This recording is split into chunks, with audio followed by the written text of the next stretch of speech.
이번 발표는 그 생물학 분야인데 정확히 얘기하면은 신경학, 면역학이고요. 이 분야에서의 그 자아 개념, 자기 개념에 대해서 발표해 주실 분은 서울대학교 수의과대학의 우희종 교수님이십니다. 근데 우희종 교수님 사실 정확히 얘기하면 이제 면역학 분야이신데 저희가 그 신경학 분야도 좀 언급을 해달라고 해서 이렇게 또 친절하게 해주셨습니다. 예, 교수님 모시고 발표 듣겠습니다.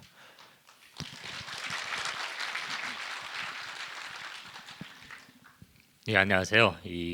저는 오늘 또 이제 과학, 특히 이제 생물학이나 면역학, 신경과학 쪽에서 이제 나에 대해서 얘기하는 걸로 돼 있는데요. 사실 이제 이 자연과학에서 나라고 하는 개념은 그렇게 어렵진 않습니다. 뭐 이렇게 해서 된다. 뭐 예를 들어서 뭐 면역학이라고 예를 들면 우리 나의 몸이란 것도 뭐 이렇게 해서 뭐 방어를 한다. 뭐 이렇게 얘기하면 되거든요. 근데 뭐 제가 이 자리에 오늘 면역학이나 뭐 신경과학이나 뭐 이런 거를 강의하러 온 건 아니고요.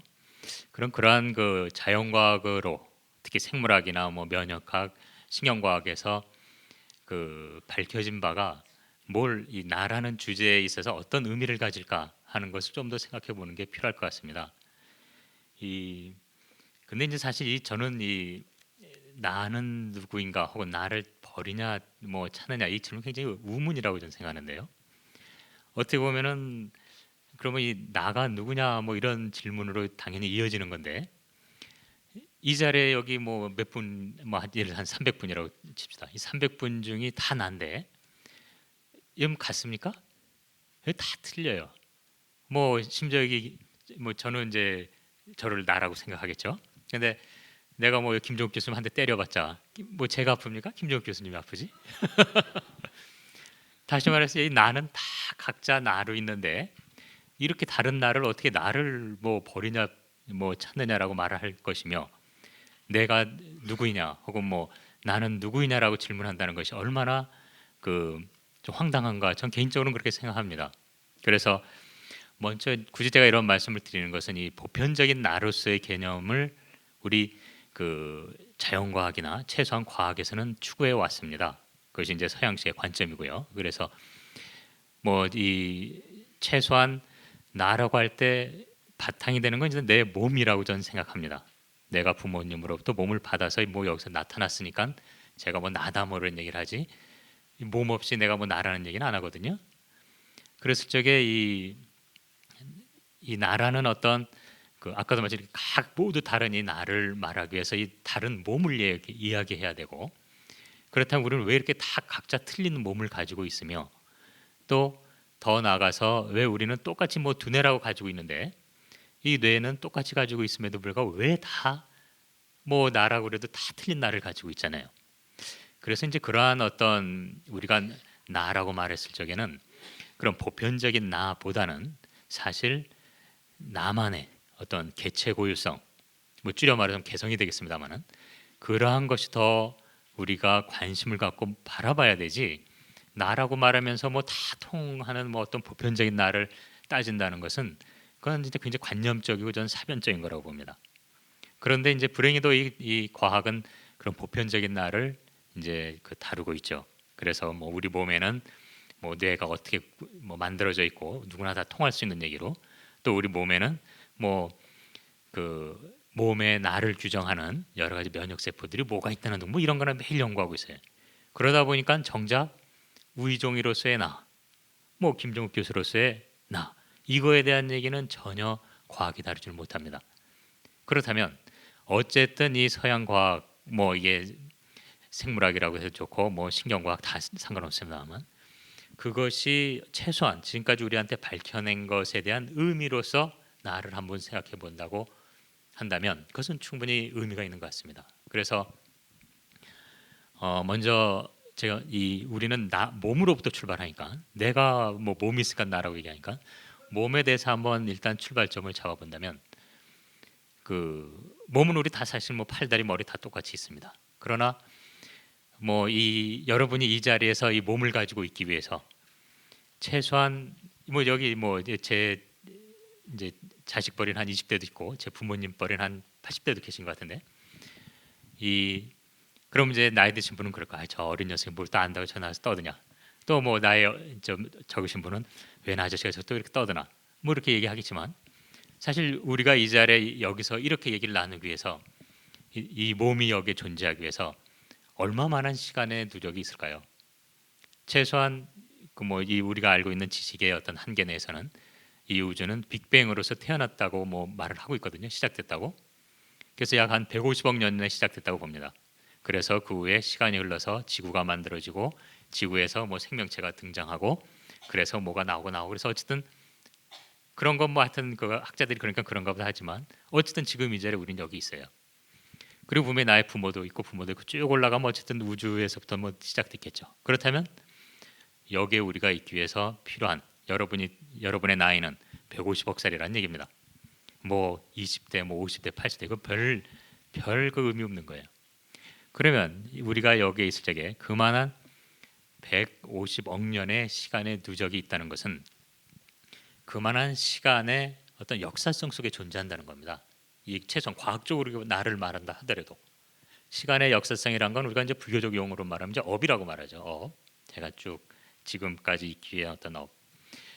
뭐 그래서 그런 얘기뿐만 아니라 몸뿐만 아니라 여기 이제 내가 뭐 예를 들어서 뭐 부처님 말씀이다. 뭐 부처님의 가르침을 내가 이제 배운다. 뭐 부처님이 어쨌든 뭐 시달타가 2,500년 전에 태어났다고 친다면 그때 말한 가르침이 지금 이 자리에 여러분 마음속에 혹은 생각 속에 여러분의 삶에 영향을 미치고 있거든요. 그러면 이 식달타가 뭐 2,500년 살아 있으면서 그런 소리 했습니까? 그런 거 없어요. 다시 말해서 부처님의 이야기가 지금까지 내려오기 위해서 그 안에 그 이야기를 전하고 그 중간에 태어났다 죽은 놈 무지 많습니다. 마치 우리가 어렸을 때 그 막 콧질일 적에도 뭐 나고 또 뭐 중고등학교 사춘기 때 매일 뭐 인생의 괜히 뭐 모든 고민을 안고 있을 때도 나고 지금도 나예요. 그런 것처럼 어떻게 보면 지금의 나라고 하지만 나는 150억 년 동안 존재해 왔는 건지도 모르겠습니다. 일종의 동질성이 되겠죠. 그래서 그런 어떤 그 내 안에 있는 지금 이 자리에 있는 나라고 하는 것은 어떻게 보면 시간의 누적의 결과라는 점이고 뭐 공간은 더 말할 것도 없죠. 뭐 그건 워낙 많이 얘기됐으니까 제가 뭐 간단히 넘어가겠습니다만 우리 뭐 먹고 마시고 뭐 이 하는 거 내 몸이 뭐 분자 원자로 이루어져 있고 뭐 그래서 이것이 뭐 장기를 만들고 내가 뭐가 되고 공간적으로도 여러분이 지금 그 숨쉬고 뭐 생각하고 이거 공기 없으면 안 돼요. 우리는 이 관계성 속에서 또한 존재합니다. 그리고 이 내 안에는 무수한 미생물이 다 살고 있어요. 내 안에 뭐 미생물 싹 없애봐요. 당장 죽습니다. 우리는 나라는 개체는 사라져요. 사실 공간적으로 봐도 나라는 개체는 이렇게 관계성 속에서 존재한다. 그게 현대과학이 명확하게 말해주고 있습니다. 그것이 뭐 의학이건 뭐 미생물학이건 뭐건. 그래서 최소한 그런 그 우리 몸은 시간과 공간의 어떤 통합적인 존재고 그것이 하나의 구체적인 형태로 나타날 적에는 신경계와 면역계로 나타납니다. 뭐 그러잖아요. 나는 뭐 몸과 정신으로 이루어졌다. 그러면 몸은 그 터전이다고 우리는 아주 간단히 생각하지만 사실은 몸이 있어야 정신도 나오죠. 아까 우리 뭐 권 선생님께서 말씀하셨지만 뭐 태어나서 지가 이 육체의 감각을 느끼면서 이렇게 자기 생각을 만들어 가는 거예요. 사실 진화생물학에서 봐도 인간의 다른 동물보다도 더욱더 이렇게 이 주위와의 관계가 강조된 것이야말로 인간입니다. 인간이 직립보행을 하면서 이 골반이 작아질 수뿐이 없어요. 그러다 보니까 여러분 아실 거예요. 무슨 뭐 파충류 같은 건 탁 나오자마자 막 잡아먹고 할 짓 다 해요. 즉 성체가 하는 짓을 다 합니다. 자기가 뭐 교육 같은 거 필요 없어요. 올라올수록 그러면서 특히 인간 같은 경우는 그 태어나서 이 두뇌가 그런 완전히 만들어져서 나오는 게 아니라 좁은 골반을 통과하기 위해서는 최소한 자기가 성체로서 가진 두뇌가 훨씬 작은 형태로 나올 수뿐이 없습니다. 그러면서 나와서 이제 관계를 맺어가면서 만들어져 가요. 우리가 이제 직립을 하게 되면서 얻어낸 어떻게 보면은 또 하나의 그 뭐랄까 이점이랄까 얻은 장점이 결과인데요. 그럼으로써 우리 뇌는 사실 그대로 있는 것이 아니라 그렇게 어떻게 보면 미완성으로 태어난 거죠. 미완성으로 태어나서 관계 속에서 만들어져 가기 때문에 더욱 중요한 것은 어떻게 보면 그 과정인 것 같아요. 관계 맺어감. 그 이제 불교적 말하면 뭐 연기성이다 뭐 이렇게 말하죠. 그런 뭐 복잡한 얘기 안 해더라도 즉 내가 나일 수 있는 것은 이렇게 관계 맺어가는 겁니다.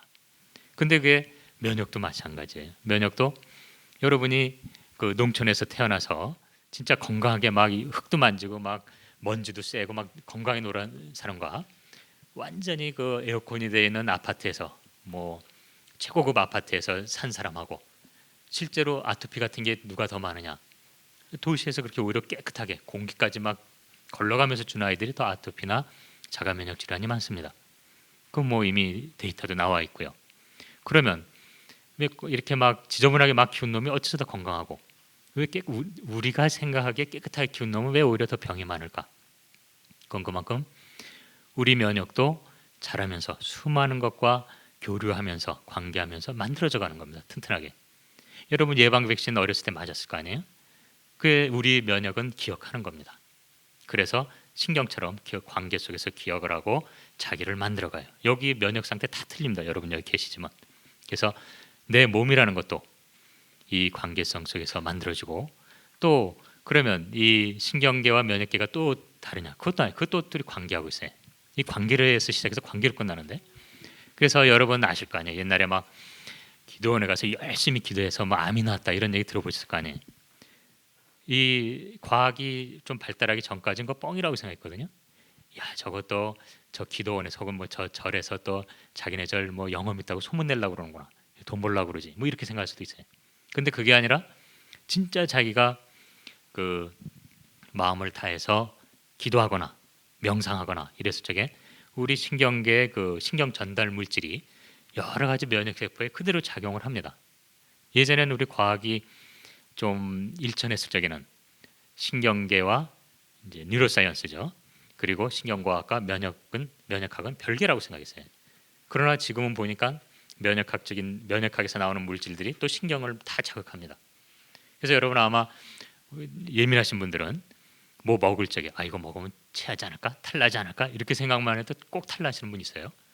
근데 예전엔 그게 야 쟤는 왜 저래 이렇게 그래 뭐 저건 마음의 문제야 이랬는데 그게 아니라 실제로 그 신경이 장관에 있는 비만세포라는 곳에 신경 전달 물질이 자극이 돼서 실제로 거기 그런 생리현상이 일어나는 겁니다. 그래서 이건 통합돼 있어요. 그런 면에서 우리가 이 신경과학이건 면역학이건 사실은 관계 빼면 쓰러집니다. 연기적 관계. 다행히 뭐 면역은 그래도 이제 뭐 잘라내서 이렇게 연구하니까 좀 쉬운데 이 뇌로 신경과학에서 그 나라는 어떤 통합된 인식은 아직 굉장히 일천합니다. 물론 요즘 그 신경과학이 발달해서 뇌의 어느 부분이 어떤 기능을 한다 이런 건 많이 밝혀지고 있어요. 뭐 어떤 부위에서는 뭘 담당하고 이런 거. 그러나 그것이 통합적으로 나라고 하는 셀프라고 하는 나를 어떻게 잡느냐 그건 아직 이 신경과학이 대답하지 못합니다. 그나마 요즘 밝혀진 것이 이제 우리 뇌 안에 이 거울 신경세포라는 게 있다. 그래서 이제 거울 신경세포가 뭐냐 했더니 그게 결국은 모방하는 거 쉽게 말하면 이 주위에 자기가 이제 그 세포가 이렇게 쭉 형태를 잡고 발육할 적에 주위를 보고 흉내내는 겁니다. 흉내. 이건 다시 말해서 그 신경세포건 뇌건 면역이건 주위와의 관계성 속에서 내가 만들어지는 거예요. 사실 부처님은 그러지 않았나요?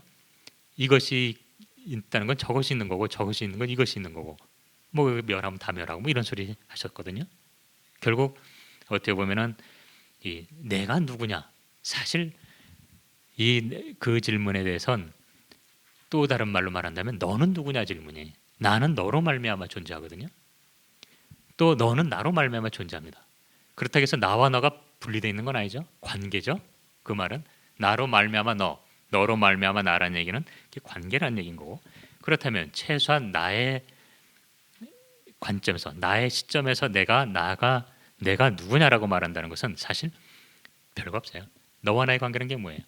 내가 맺어가는 너 여기서 뭐 타자 자연도 다 그냥 너라고 제가 표현합니다만 그게 바로 내가 살아가면서 맺는 관계 그 삶이죠. 뭐예요? 내가 누구이냐 하는 것은 나의 삶이 뭐냐 하는 얘기는 동일한 거라고 저는 생각합니다. 내가 누구냐 나 스스로 이 과학적으로 봐도 나 스스로 정해지지 않아요. 실제로 우리가 이 막 태어난 아이를 뭐 동물 실험에서 있었습니다만 완전 자극이 차단돼서 나면 두뇌가 이 발육하지 않습니다. 성장하지 않아요. 그야말로 치매 같은 상태로 됐을 뿐이에요. 또 면역도 마찬가지. 무균적으로 태어나서 무균적으로 키우잖아요. 몇 개월 못 가서 죽습니다.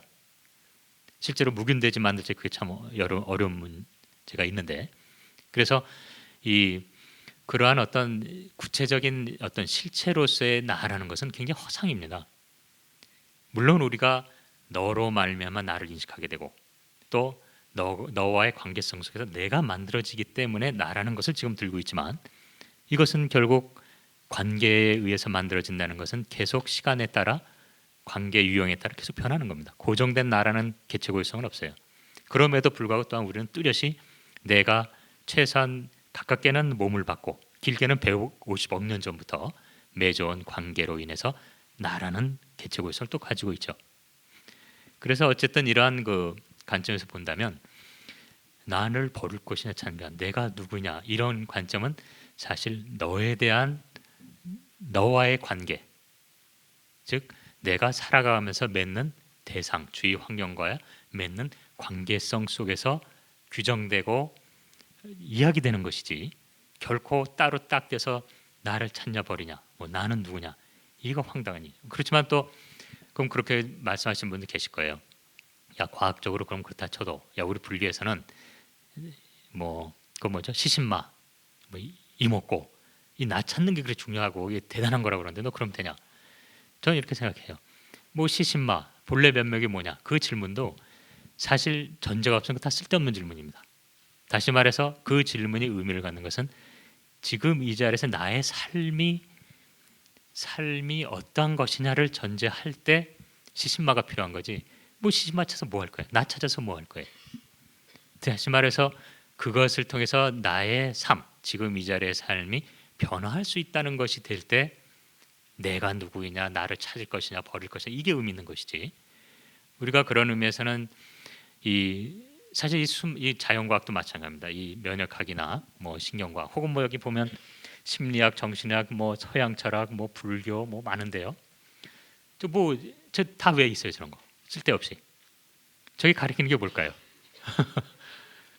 저는 그렇게 생각해요. 제가 이제 학문을 하지만 제가 아까도 말했지만 과학을 여기서 얘기하기 위한 거라기보다는 과학이 우리에게 말해주고 있는 바를 말하고자 한다고 했지만, 사실 수많은 학문이란 것도 그건 변주곡에 불과합니다.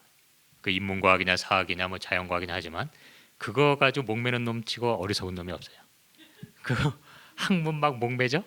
뭐 시대 지나면 소멸되고 없어지는 학문도 많아요. 그러면 그 학문하면서 우리가 항상 염두에 둘 거는 이 학문들이 사실은 가리키는 것은 인간의 삶이라는 겁니다. 인간의 삶을 다양한 각도에서 다양한 변주의 형태로 그 삶을 어떻게 보면 노래하기, 변주곡이라는 표현을 쓰니까 제가 노래라는 표현을 쓴다면 인간의 삶을 노래하기 위해 있는 것들인데, 그것에 폭 빠져가지고 그게 다라고 생각하면 큰일 난다는 거예요.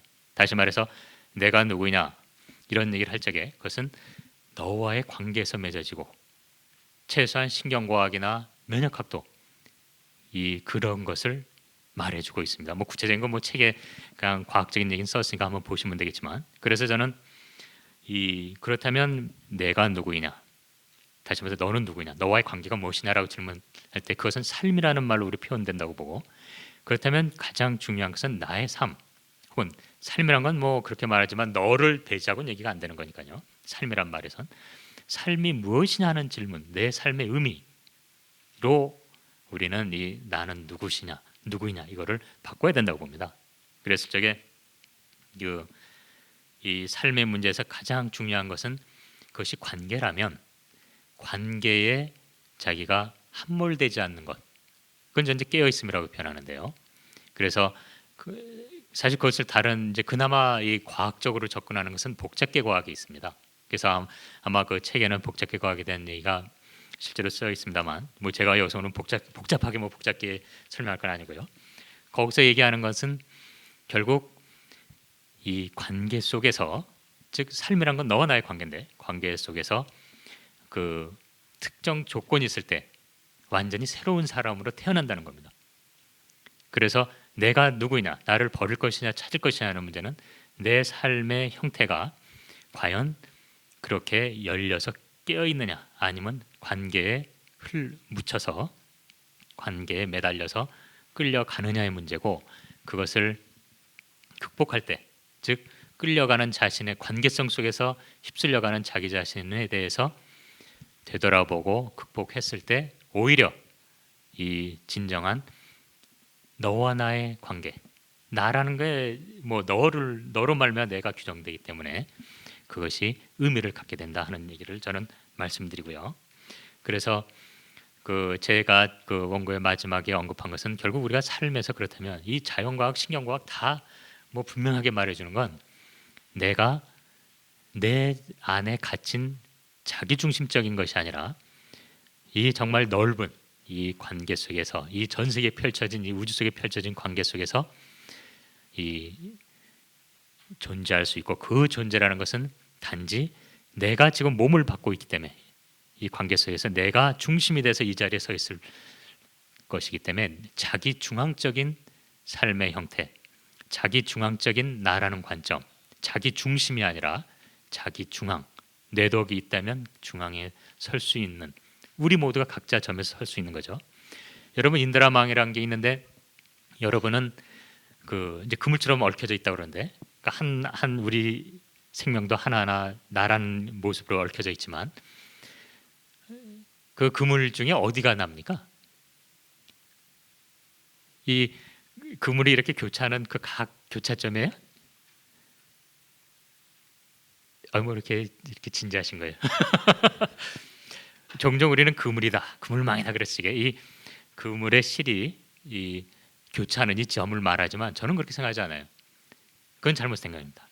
이렇게 교차하면서 형성된 안의 내부 공간이 우리 모두예요. 교차점은 이 교차된 채로 변하지 않습니다. 그러나 이 그물코를 넓게 잡느냐 작게 잡느냐에 따라 이 내부 공간은 얼마든지 넓고 짧을 수 있어요. 내가 있는 나라고 하는 관계의 그물코가 촘촘하게 해서 조그만 사람도 있어요. 자기가 전 우주적으로 열려 있을 때 이것은 이 그물코가 듬성듬성 쭉 나와서 그가 넓고 얼마든지 모든 걸 포용할 수 있는 겁니다. 이 교차점이 자기라고 생각하지 마세요. 인드라망이라는 표현이 있지만 그 뭐 시줄과 날줄로 형성된 이 공간입니다. 그럴 때 우리 얼마든지 넓힐 수 있는 거예요. 그래서 이 제가 뭐 아주 뭐 이 과학 자체는 말씀 안 돼요. 그거 듣고 싶으시면 뭐 그냥 제 강의 수강하시면 되고요. 과학 얘기는 제가 안 했습니다만은 결국 과학이 말하는 것은 이 나라고 하는 것이 결코 어떤 고정된 구체적 실체가 있다고는 전혀 말하지 않습니다. 그리고 또한 최소한 우리가 자기 의식을 하는 이런 나도 이 정신적인 것과 신체적인 것이 결코 둘이 아니다 하는 점을 아주 명확히 말하고 있습니다. 그렇기 때문에 그런 점을 돌이켜 본다면 우리의 삶이라는 것은 그 관계성 그 자체다. 그래서 뭐 나를 뭐 결론적으로 말했을 때 뭐 나 버릴 거냐 찾을 것이냐, 그것은 결국 내가 누구이냐 하는 질문이지만 나는 너겠죠. 왜냐, 나는 너로 말미암아 있거든요. 그게 자릿하고 그것이 자타 불이고요. 그래서 저는 어떻게 보면은 이 버릴래면 버리시고 뭐 찾으면 찾으세요. 그러나 중요한 건 나는 너고 너는 나라는 겁니다. 뭐 일단 제 얘기는 여기까지 마치고 그냥 질문으로 들어가겠습니다. 예, 뭐 나올 얘기 다 나오는 거 아니에요. 뭐 누구는 분리수거하자고 그러고 누구는 뭐 알아서 하라고 합니다. 예, 뭐 기억에 남는 말씀을 하셨네요. 그 관계 속에 있대 관계에 함몰되지 않는 것, 그게 이제 깨어 있음이라고 하는 건데요. 실제 그 이 책을 보시면 그런 내용이 잘 담겨 있습니다. 시간 관계상 이제 아쉬운 게 그 면역학이나 신경학에 대한 많은 그 얘기가 있는데 그건 한번 나중에 집중해서 한번 보십시오. 제가 질문이 한 5개로 많은데 첫 번째하고 세 번째는 좀 겹칩니다. 이제 개체 고유성을 바로 우 교수님이 이제 강조하는 건데, 개체 고유성과 이제 공과의 관계가 첫 번째인데, 이거는 어차피 이제 관계의 문제이기 때문에 그 세 번째 문제에서 하고요. 두 번째 거부터 하겠습니다. 발표자께서는 나라고 하는 개체의 고유성은 신체의 개체 고유성을 결정하는 면역계와 정신적 고유성을 만드는 신경계가 상호작용하여 커다란 단일 체계를 구성함으로써 나타나게 된다. 예전에는 면역계와 신경계를 별개의 시스템으로 생각했다. 그러나 면역과 신경에 대한 지식이 발달하면서 뇌로 대표되는 신경계와 여러 가지 면역 기능이 서로 밀접한 관계가 있다는 것이 밝혀지고 있다. 지금은 신경계에서 작용하는 신경 전달 물질이 면역세포 표면에 있는 신경 전달 물질 수용체에 작용하여 면역세포 등을 활성화함으로써 사람이나 동물의 면역 상태에 매우 큰 영향을 미치는 것이 밝혀지고 있다고 이렇게 써 있습니다. 이것은 신경계의 변화가 면역계의 변화를 가져올 수 있다는 것이고 정신적인 변화가 신체적인 변화를 가져온다는 뜻으로도 읽힐 수 있을 것 같습니다. 과연 정신의 변화가 육체의 변화를 가져올 수 있는가 하는 그런 질문입니다. 네, 뭐 저는 당연히 그렇다고 생각합니다. 그래서 이 물론 이 육체의 변화가 건강한 정신을 또 나누기도 하지만 이 우리가 이 정신적인 어떤 변화, 정신적인 어떤 그 뭐 명상도 좋고요, 수양도 좋고 체험도 좋고 이것을 통해서 신체적인 변화는 반드시 옵니다. 뭐 그건 실제로 아마 그 임상심리학에서도 아마 많이 다뤄진 분야라고 생각하지만요. 근데 중요한 건 그겁니다. 우리는 좀 약간 서두르는 마음은 있어요. 이 우리가 몸이 건강해지면 마음도 건강해지듯이 정신적인 어떤 변화가 있을 때 그것이 곧 뭐 어떤 몸의 변화를 확 나타내리라. 그건 아주 뭐 진짜 어떤 심리적인 병적인 상태가 깊다면 모르지만 아주 천천히 일어납니다. 그러나 분명히 변화는 일어납니다. 그래서 그 뭐 좋은 예는 또 뭐 그런 거 많죠. 우리가 이런 여러 가지 명상이나 정신 수행이나 요가 수행자들 같은 데 보면 우리들이 갖는 어떤 일반적인 육체적 조건을 훨씬 뛰어넘는 걸 가지고 있거든요. 그래서 그런 그 정신 수양이 반드시 몸에 반영된다는 것은 저는 뭐 이 자연과학자로서 그렇다고 믿고요. 다만 뭐 중요한 건 그겁니다. 아무리 정신적인 어떤 변화, 다시 말해서 의식적으로도 신경 뭐 자율신경계 같은 건 저절로 움직인다는 건데 그만큼 정신 어떤 수양이나 정신적 체험을 통해서 그게 육체적인 것까지 반영될 수 있도록 한다는 건 정말 깊은 그 간절한 어떤 마음이 필요한 거지만 또 거꾸로 말하면 그렇게 해서 나타나는 어떤 변화를 어떤 소위 불교에서 말하는 뭐 깨달음이나 깨침으로 착각해서는 안 된다고 저는 생각합니다. 뭐 그건 사족이고요. 예, 그다음은 저 개체 고유성 얘기입니다.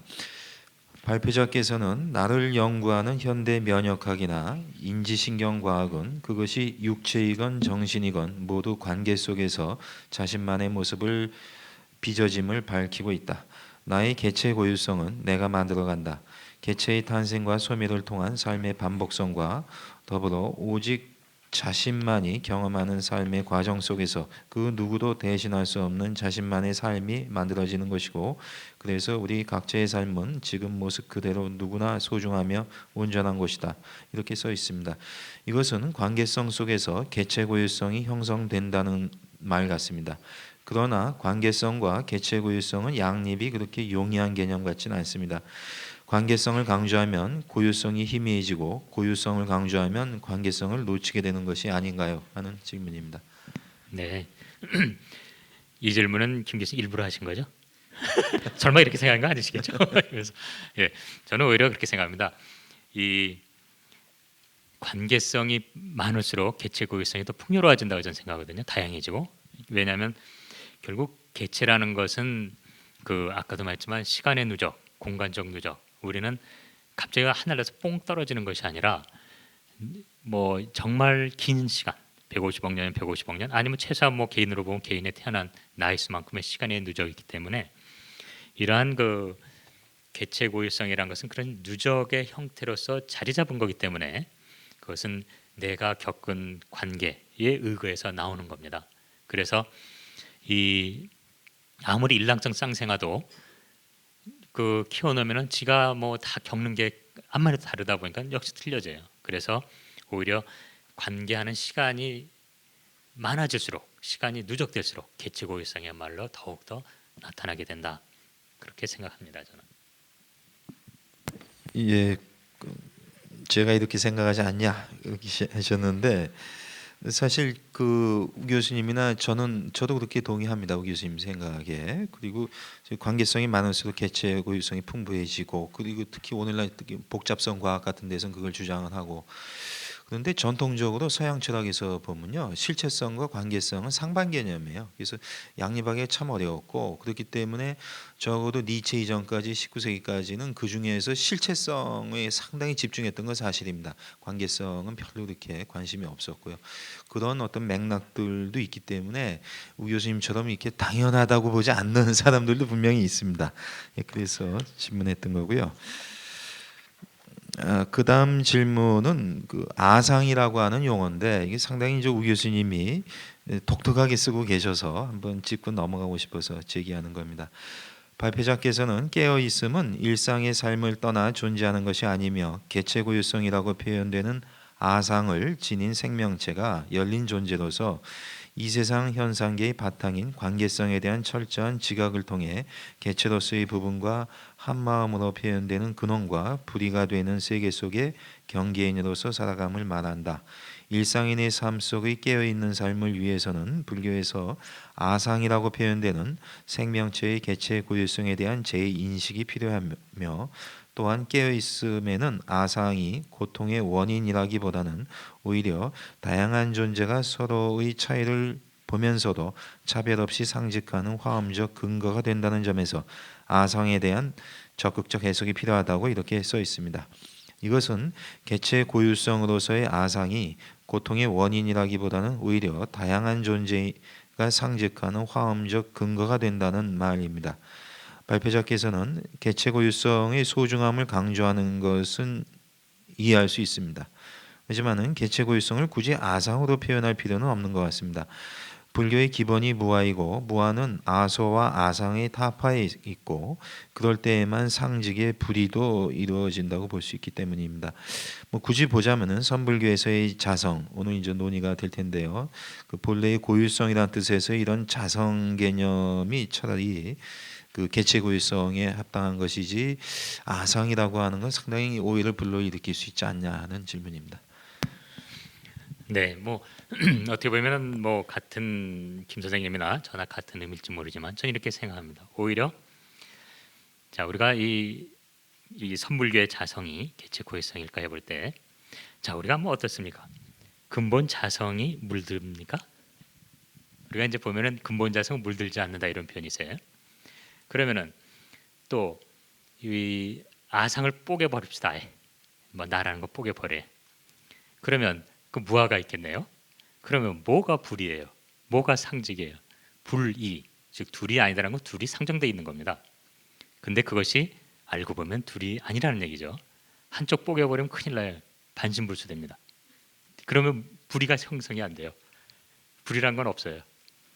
그런 제가 이 말을 드리는 이유는 결국 어떻게 보면 그 아상이라는 것은 사실 근본 자성과 우리가 말로 하자니 분리된 것이지 그게 둘이 아니라고 저는 생각합니다. 그러면 우리가 왜 불교에서는 아상이란 말에 이렇게 경기를 할까? 왜냐? 그것에 머무르거나 집착하거나 물들렸기 때문에 우리가 그것을 경계하는 것이지 아상을 없애면 큰일 납니다, 여러분. 내가 이 다 없으면 뭐가 있어요, 진짜? 썰렁한 뭐 다 죽은 놈들만 있나요? 우리는 이렇게 살아있는 나라고 하는 정말 이 생동감 있는 이것이 바로 이 자성의 표현이고 이것이 곧 그 둘이 아닌 것이지 아상을 없애라. 사실은 그건 이제 가르침으로 참 좋은 겁니다. 물론 우리가 워낙 거기 이제 집착하고 그게 다 나라고 생각하니까. 그러나 진정한 개체 고유성은 그렇게 자기 것에 집착하고 제가 아까 말씀드렸습니다만 자기 중심적이고 내 것만 챙기는 게 그 개체 고유성이라고 저는 생각하지 않습니다. 그건 착각이죠. 오히려 나를 나답게 하는 것, 내가 나이기에 그것이 개체 고유성이라고 한다면 그것이 바로 천상천하 유아독전의 표현인 거고 내가 나일 때 오히려 그것은 진짜 자성의 모습이라고 생각합니다. 그래서 저는 오히려 아상을 되게 좋아해요. 중요한 것은 뭐 금강에도 그랬잖아요. 뭐 응무소주 이생기심 거기서 그 머무르시 마음을 죽이라고 그랬나요? 마음을 내라고 그랬어요.